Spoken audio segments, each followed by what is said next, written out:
जय माता दी दोस्तों, हर हर महादेव, राधे राधे, जय श्री कृष्णा। बहुत ही प्यारा एक ठे देवी का पचरा गीत लेके आई हूँ जहाँ आप लोग की सुनावे खातिर। आप लोग ध्यान से सुनी, फुल वॉच करके सुनी और बताएं कि आप लोग के कैसा लागल है देवी पचरा गीत।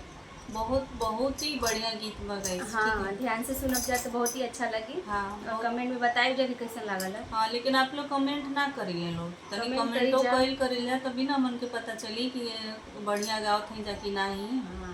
कमेंटवा पढ़ल जाला मंजरा, ऐसन बात ना सबको पढ़ कमेंट के पढ़िला जा, ओके लाइक भी करल जाला। तो एकरे खातिर आप लोग कमेंट करी जा, रिप्लाई हम सबके देना, सबको देवल जाला भाई। ठीक बा, चला। सिरवा चढ़ल मैया घर जतया में हो गवार लोगवाना, हो गवार लोगवाना।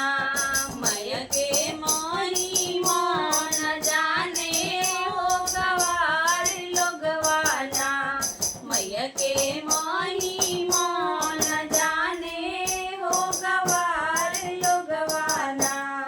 महिमा तो जाने उहे पंडित के बेटवा हो कि भोरवे हो भोरवाना।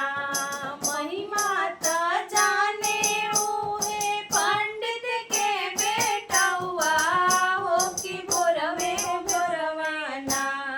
कोतिया बाती के सुनावे हो कि भोरवे भोरवाना।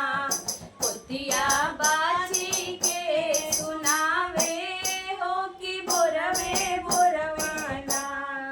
महिमा त जाने उहे माली के बेटवा हो कि भोरवे भोरवे ना, हो कि भोरवे भोरवे ना।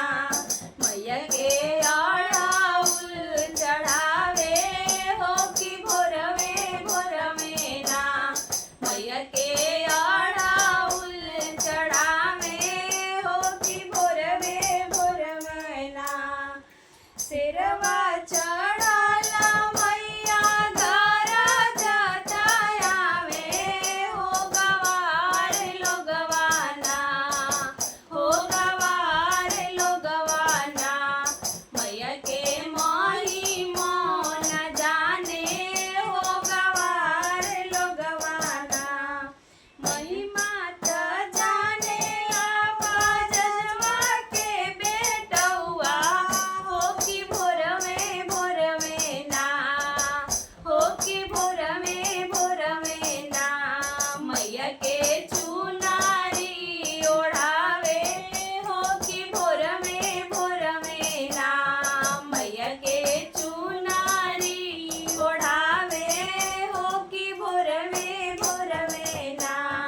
सिरवा चढ़ल मैया घर जतया में हो गवार लोगवाना, हो गवार लोगवाना। मैया के महिमा न जाने हो गवार लोगवाना। महिमा त जाने उहे मनिहर के बेटवा हो कि भोरवे भोरवे ना, हो कि भोरवे भोरवे ना। मैया के लहठी लेढ़ावे हो कि भोरवे भोरवे ना। मैया के लहरिया पहनावे हो कि भोरवे भोरवे ना।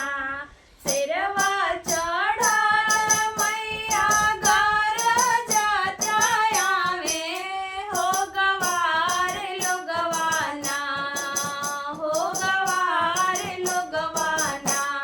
मैया के महिमा न जाने हो गवार लोगवाना।